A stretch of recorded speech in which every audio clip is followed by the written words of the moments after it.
دیکھیں مصدق ملک صاحب کی میں بہت عزت کرتا ہوں اور بہت ماشاءاللہ ایماندار اور سافٹ اسپورٹن ہیں. یہ ذرا پاکستان پیپلز پارٹی کی فیل کو دیکھیں.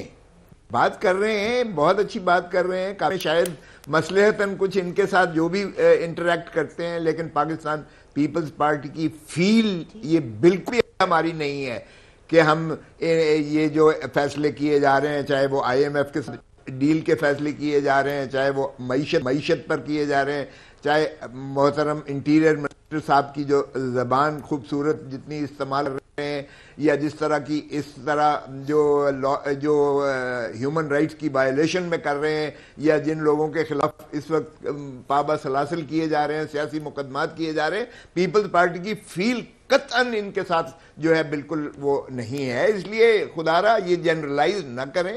باقی ٹھیک ہے، کابینہ میں جو فیصلے ہو رہے ہیں، چونکہ ہم کولیشن کا حصہ ہیں، میں یہ نہیں کہہ رہا ہوں کہ میں اس کا جو ہے اس سے باہر جا رہا ہوں یا اس سے کوئی ریبیلین کر رہا ہوں، لیکن ہماری جو کانشنس ہے، ہماری جو فیل ہے پیپلز پارٹی کی، وہ میں بڑا باضمیر طریقے سے آپ کو بتا رہا ہوں. اس لیے مصدق ملک صاحب اس کو نوٹ کر لیں. جو علی محمد صاحب نے کہا میرے بیٹے پر قاتلانہ حملہ، میرے بیٹے سپریم کورٹ کا ایڈوکیٹ ہے. لاہور جیسے پاکستان کے دل میں یونیورسٹی، پنجاب یونیورسٹی کے گیٹ کے باہر اس کو گولی ماری جاتی ہے. آج تک 10 دن ہو گئے ہیں کسی ملزم کو نہیں پکڑا گیا، اور وہ زندگی کی کشمکش میں جو ہے، زندگی اور موت کی کشمکش میں ابھی بھی مبتلا ہے، لیکن کسی کو یہ توفیق نہیں ہوئی ہے انٹیریئر منسٹر یا لا منسٹر یا پنجاب کے وزیر صاحب کو کہ وہ سابقہ گورنر جو ہے پنجاب کے بیٹا، جو خود ایڈوکیٹ سپریم کورٹ ہے اور جو ان کا کام ہے، فریضہ ہے کہ یہ ہر ایک کی تحفظ کریں، جان اور مال کی. یہ اللہ نے اس کو جان دی، اللہ نے زندگی دی، مارنے والے نے کوئی کسر نہیں چھوڑی تھی. اور یہ چاہیں تو تپال سے بھی نکال کے ملزم پکڑ کے 24 گھنٹے میں لا سکتے ہیں، لیکن آج 10-12 دن ہو گئے ہیں، نہ کسی نے کانٹیکٹ کیا ہے.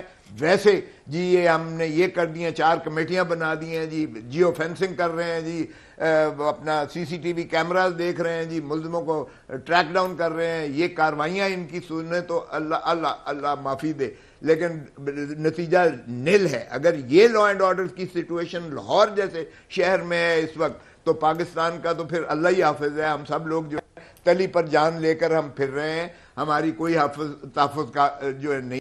جی کھوسا صاحب، جی میں یہ کہنا چاہتی ہوں کہ مصدق ملک صاحب انہوں نے تو پوری لسٹ بیان کر دی جس میں وہ کہہ رہے ہیں آپ سے اختلافات ہیں. میں آپ کے سامنے کہتا ہوں.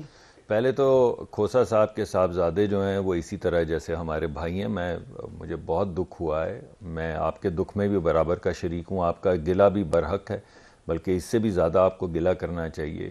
جس ملک میں اس طرح کا تشدد ہو رہا ہو، ایسی گولیاں چل رہی ہوں، وہاں پہ اس سے زیادہ سخت باتیں ہونی چاہیے. تو میں آپ کے سامنے آپ کے دکھ میں برابر کا شریک ہوں. میرے لیے تو ایسا ہی ہے جیسے میرا اپنا بھائی ہو. چودھری علی محمد صاحب نہ کہتے تو میں بالکل ذکر نہ کرتا. نہیں آپ نے وہ صحیح کیا نا. چودھری علی محمد صاحب نے کہا ہے تو میں نے ذکر کیا ہے. جی علی محمد خان صاحب نے بالکل صحیح آپ سے کہا، اور مجھے ان سے پہلے کہنا چاہیے تھا. اور آپ کا جو ذکر ہے وہ بالکل برحق ہے. اس میں ہم سب آپ کے دکھ میں بھی شریک ہیں، اور انشاءاللہ کیفر کردار تک پہنچایا جائے گا ان تمام مجرموں کو.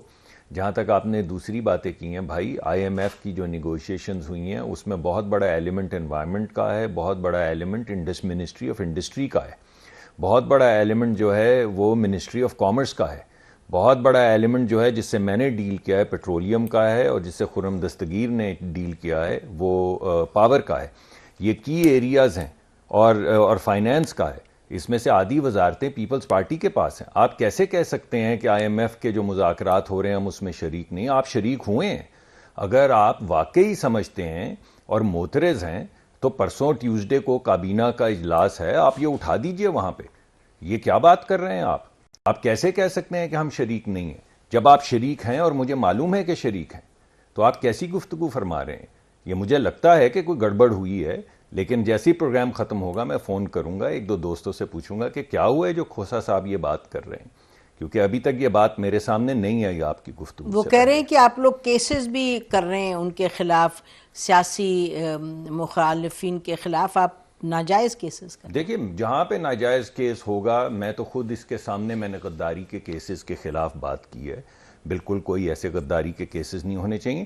کوئی شخص اگر خلاف قانون کوئی چیز کرتا ہے تو جو اس کو پر شک لاگو ہوتی ہے وہ لاگو ہونی چاہیے, اس کو قانون کا سامنا کرنا چاہیے, مگر کسی کو کافر کہنا, کسی کو پر ختم نبوت کا الزام لگانا یا بغاوت کا, یہ مناسب چیزیں نہیں. یہ میں ایک مرتبہ نہیں ہزاروں مرتبہ کہہ چکا ہوں.